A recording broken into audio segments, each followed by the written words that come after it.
사랑하는 성도 여러분, 평안하십니까? 네. 오늘 새벽기도 40일 출애굽기 여행의 두 번째 날입니다.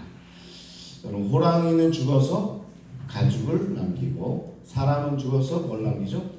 이름을 남기게 된다라는 말도 있는데, 우리는 살면서 내 이름 석자를 세상에 남기고 싶어합니다. 그래서 명함에 번듯한 직함을 새기고 싶어하고 빌딩 같은 걸 지을 때가 있으면 자기 이름을 크게 넣기도 합니다. 세상은 늘 힘있는 자, 높은 자, 성공한 자의 이름을 기억해 줍니다. 그러니까 내 이름을 남기고 싶은 거죠. 그런데 오늘 말씀을 보니까 이 이름값에 있어서 아주 기묘한 일이 벌어집니다. 본문에는 두 종류의 사람이 등장하는데요. 한쪽은 애굽의 왕 파라오입니다. 당대의 중심이자 말 한마디로 사람 목숨을 쥐락펴락했던 마치 신적인 존재가 바로 이 파라오, 우리 성경에는 바로라고 하는데 바로였습니다. 자, 다른 한쪽은 히브리 산파 둘, 히브리인 이스라엘 사람들 중에서도 여인 중에서도 무슨 일을 하고 있어요? 이 산파의 역할을 담당하고 있는 사람 두 사람입니다. 어떻게 보면 히브리 민족 가운데서도 그렇게 뛰어난 그런 직업을 가진 자가 아닙니다. 다르게 말하면 오히려 이 멸시당하고 천대받던 여인들이 바로 이 히브리 산파였습니다. 자, 그렇다면 성경책에, 이 성경책에 지금 몇천 년에 지금 흘러서 지금 우리까지 오게 되는데 누구의 이름이 남아야 됩니까? 바로의 이름이 남아야 되지 않습니까? 왕의 이름이 남아야 되지 않습니까? 그런데 오늘 참 이상한 일이 벌어지고 있습니다. 오늘 성경을 아무리 들여다봐도 위대한 제국의 왕 이름은 단 한 글자도 적혀 있지 않습니다. 그래서 역사가들은요, 지금 왕을, 이 바로를 트루모세인지 아흐모세인지 연구를 하고 있습니다. 이 사람이 이때 실제 누구였을까? 트루모세다 아니면 아흐모세다, 막 이렇게 지금 논쟁이 벌어지고 있어요. 근데 성경은 그냥 애굽 왕 바로라고만 언급하고 그냥 무심하게 지나갑니다. 서슬퍼런 권력자의 이름은 통째로 익명으로 처리된 겁니다. 그냥 아무개로 나가는 거죠. 호칭만 부르고 있는 거죠. 그런데 왕 앞에서 벌벌 떨던 가난하고 연약한 두 산파의 이름은 어떻게 됐습니까? 성경에 기록되어 있죠. 오늘 보니까 시브라와 부하. 얼마나 큰 영광입니까? 여러분, 산파 일하면서 이 어마어마한 세계인이 다 보는 이 성경에 내 이름이 기록된다. 이 얼마나 큰 영광 아니겠습니까? 성경은 두 여인의 이름을 마치 보석처럼 선명하게 새겨 두었습니다. 이게 하나님의 뼈있는 반전입니다. 하나님은요, 세상에서 잘 나가는 사람의 이름이 아니라 하나님 말씀에 순종하는 여러분의 이름을 기억하고 계십니다. 자, 세상의 역사책은 기세등등한 왕들의 이름을 기록하지만 하나님의 생명책은 오직 하나님을 경외하는 자의 이름을 기록한다. 이게 오늘의 키포인트입니다. 그래서 여러분 이제 죽어서 천국에 가게 되면 천국 입성하는 문에 여러분의 이름이 탁 걸려 있을 줄로 믿습니다. 지금 유명한 누구 이름이 아니고 여러분의 이름이 다 기록되어 있는 거죠. 하나님은 오히려 자기를 순종하고 경외하는 자의 이름을 기억한다는 거죠. 자, 오늘 말씀을 보니까 익명의 이 왕은, 이름도 알려진 왕은 산파들을 은밀히 불러가지고 무시무시한 명령을 내립니다. 히브리 여인이 해산할 때 아들이거든 그를 죽이고 딸이거든 살려두라. 자기 손에는 피 한 방울 안 묻히고 산파들의 손을 빌려서 히브리 갓난아이들을 모조리 죽이겠다는 의도가 있는 겁니다. 참 비겁하지 않습니까? 정말 왕이 돼가지고 그 세계를 다스리는, 그때 당시 애굽은 최고의 강대국이죠. 마치 지금 미국과 같은 나라인데 정말 비겁하게 자기의 손에 피를 안 묻히고 연약한 자들을 통해서 이스라엘 백성들을 피말리려고 하는 수작이었습니다. 산파들은 인생 일대에 가장 잔인한 갈림길에 서 있습니다. 여러분들이 한번 그들의 입장이 되어 보십시오. 명령을 거부하면 누가 죽어요? 내가 죽어요. 그리고 명령을 따르면 누가 죽어요? 갓난 아기들이 죽습니다. 내가 죽느냐 아기들이 죽느냐 이러지도 저러지도 못하는 꽉 막힌 외길에 놓여 있는 거죠. 실은 우리 인생도 위기에 몰리면 극단적으로 생각할 때가 많습니다. 이것 아니면 저것, 손해를 보든지 양심을 팔든지. 직장에서 상사가 양심에 꺼리기는 일을 시킬 때 시키는 대로 하고 살아남든지 거절하고 찍혀 나가든지, 이 둘 사이에서 밤잠을 설칠 때가 많다는 겁니다. 그런데 산파들은 막다른 골목에서 놀라운 선택을 합니다. 17절에 보니까 그러나 산파들이 하나님을 두려워하여 애굽 왕의 명령을 어기고, 그렇죠? 남자 아기들을 살리게 되고 있습니다. 자, 산파들은 어떻게 보면 명령을 어긴 것도 아닌 게 되는데, 자, 산파들이 뭐라고 하냐면, 산파들이요, 이것도 아니고 저것도 아닌 것을 택하게 되는데, 산파들이 이 애굽 왕에게 이렇게 이야기하고 있는 거죠. 우리가 죽이려고 했는데 가서 보니까 히브리 사람들, 여인들이 왜 이렇게 건강해서 그런지 그냥 자기들이 쑥쑥 나았습니다. 이렇게 대답을 하고 있는 거예요. 자, 그러면 이렇게 되는 거죠. 애굽의 왕의 명령도 어긴 것도 아닌 것 같고, 그리고 또 어떻게 돼요? 자기들도 이 아이들을 살리게 되는 이런 일이 지금 일어나고 있는 겁니다. 자, 우리는 어떤 일이 생길 때 이것 아니면 저것, 이분법으로 생각을 해요. 이거 아니면 저거야. 살리거나 죽이거나, 제가 죽거나 내가 죽거나 뭐 이렇게 되는데, 제3의 방법을 지금 이 산파들은 찾았다는 겁니다. 어떻게 했냐? 고개를 들어서 하늘을 바라봤다.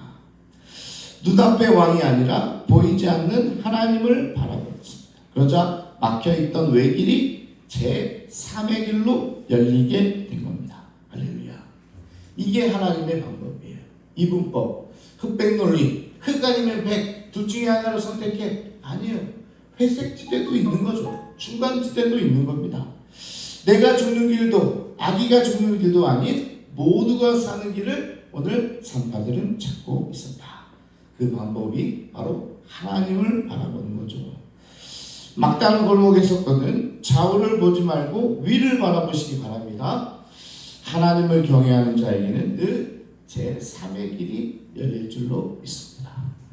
그러니까 여러분들도 힘들고 어려울 때 그냥 이것저것이 아니라 항상 3의 길이 있다. 정말 다른 길이 있다. 내가 생각하지 못하는 또 다른 길이 있다는 사실을 기억하시기 바랍니다. 자, 산파들이라고 해서 왜 두렵지 않았겠습니까? 눈앞에 파라오는 당장 그들의 목을 벨 수 있는 사람이었잖아요. 아마 칼을 빼고 있었는지도 모르겠습니다. 그리고 너희들은 왜 히브리 여인들의 아들을 낳았는데 왜 살려줬냐? 이렇게 지금 어떻게 보면 엄포를 놓고 있는지도 모릅니다. 그러나 그들은 눈에 보이는 칼보다 눈에 보이지 않는 하나님을 더 크게 두려워했다는 거죠. 진짜 두려워야 할 분이 누구인지 아는 영적 안목, 그게 바로 하나님을 경외한다는 겁니다. 아까 뭐라고 그랬어요? 하나님을 경외하는 자가 뭐예요? 천국에 가서 또 생명책에 그 이름이 기록되어져 있다고 그랬잖아요. 그렇다면 하나님을 경외하는 게 뭐냐? 그것은 바로 영적인 안목이 있는 거예요. 하나님을 가장 두려워하는 영적 안목. 세상이 아니라, 내 지금 환경이 아니라 하나님을 두려워할 수 있어야 돼요.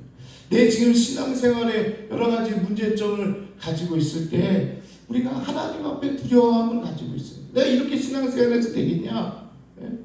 근데 하나님을 두려워하지 않으니까 신앙생활을 그렇게 하지 못하는 거죠. 자, 화가 머리 끝까지 난 이 바로가 추궁을 하기 시작하는 거죠. 남자들을 왜 살렸느냐? 어찌하여 너희들이 이같이 했느냐? 이러면서 막 화가 났어요. 지금 트럼프가 화를 내고 있다고 생각했어요. 그러면 어떻게 해요? 이란이 그냥 완전히 쑥대밭이 되잖아요. 그럴 정도로 이 파라오가 지금 열을 내고 있습니다. 자, 지금 얼굴이 시뻘개져서 눈에 핏발이 설쳐 호통을 치고 있는데, 자, 근데 이때 산파들의 대답이 기가 막힙니다. 히브리 여인은 애굽 여인과 같지 아니하고 건장하여 산파가 그들에게 이르기 전에 해산하였더라. 왕이시여, 히브리 여인들이 기운이 어찌나 좋은지 저희가 도착하기도 전에 벌써 아기를 쏙 놔버립니다. 우리 한 권사님도 지금 웃고 계시는데, 자, 여러분 지금 이거 그냥 말씀을 읽지 말고요, 지금 거대한 정말 트럼프 같은 막강한 권력을 가진 사람이 지금 다 비치고 있어요. 지금 막 어떻게 보면 화를 내고 있어요. 뭐 죽이겠다고 그러고 있는데, 지금 어떻게 보면 뭐예요? 장난 같은 말을 하고 있어요. 그죠? 뭐 어떻게 보면 지금 지금 저희가 가보는데요, 그냥 쑥쑥 나더라고요.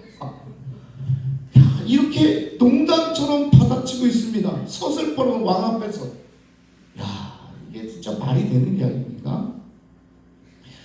여기서 건장하다는 말은 히브리어로 하얏트인데요, 생명력이 가득차 있다라는 뜻입니다. 거기에 생명력이 가득차 있다, 이런 거죠. 왕이 아무리 죽이려고 해도 하나님이 주신 이 생명의 힘이 너무 강해서 우리가 도저히 막을 수가 없습니다. 마치 우스갯소리로 얘기하면서 정곡을 찌르고 있는, 네가 아무리 죽이려고 해도 이 안에 하나님의 생명력이 들어있어서 너도 찰 바가 없다, 이렇게 이야기하고 있는 거죠. 그래서 어떤 학자들은 이 장면은 인류 최초의 시민 불복종 운동이라고 이야기합니다. 이 거대 권력에 앞서가지고 시민 한 명 한 명이 불복종을 선택하는 거예요. 그럴 때 세상이 바뀌는 겁니다. 그 첫 번째가 바로 오늘 이 정말 비참하고 정말 어떻게 보면 내놓을 수 없고 멸시받는 이 히브리 산파들이 거대한 왕 앞에서도 이 불복종을 하는 거죠. 목숨을 건 저항의 선언이었다. 세상 권력자 앞에서 하나님 주신 생명은 결코 꺾이지 않는다고 당당히 외친 겁니다.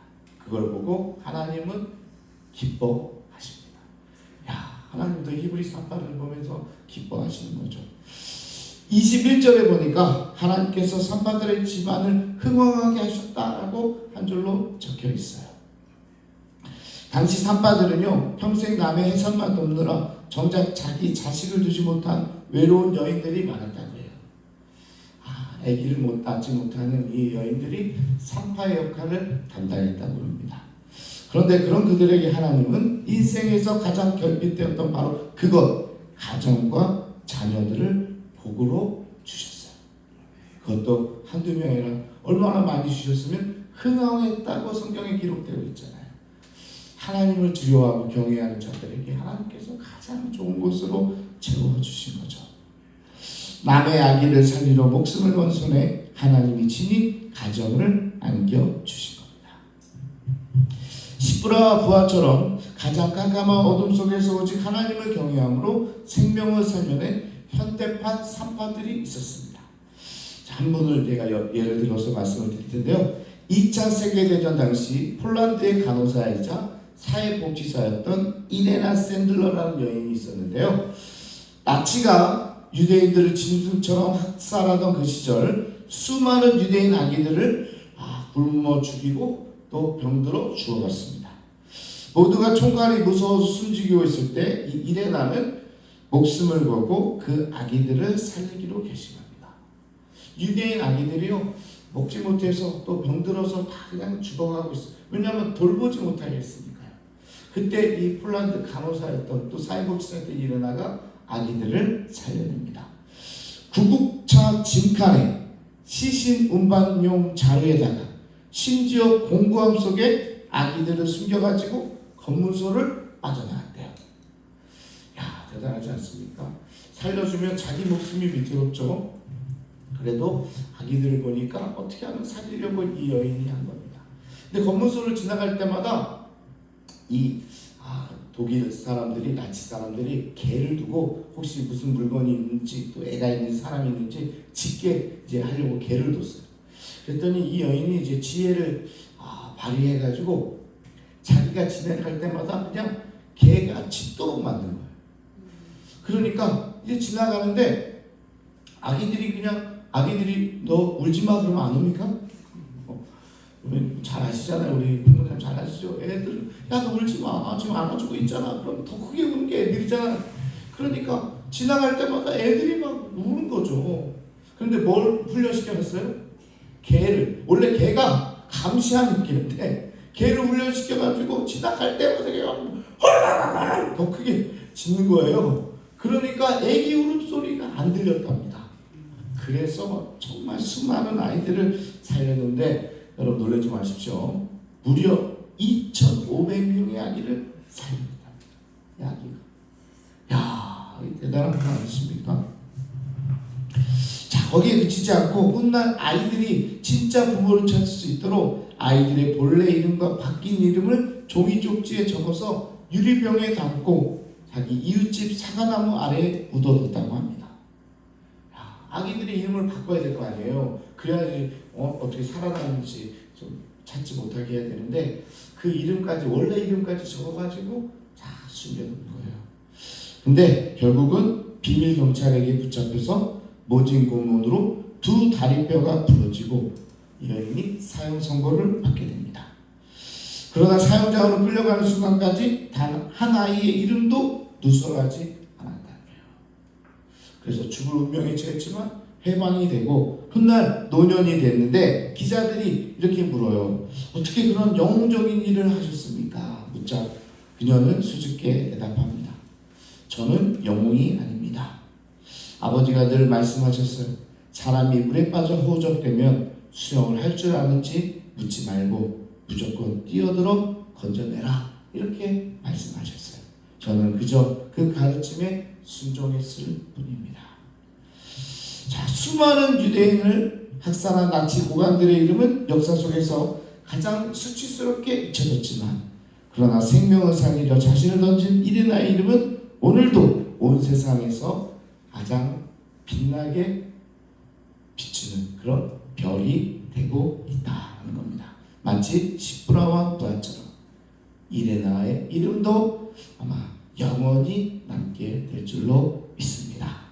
자, 오늘 말씀을 정리하겠습니다.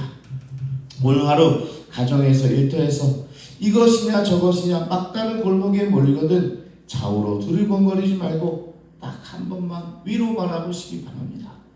그러면 제3의 길이 열릴 거예요. 야, 이렇게 되거나 저렇게 되거나 오르거나 떨어지거나 여러 가지로 막 고민하고 있을 때 야, 또 전세값이 또 오른다는데 어떡하나, 또 떨어진 것을 찾아야 되나, 그럴 때 하나님께서 오히려 다 새3의 길을 열어줄 수도 있는 거예요.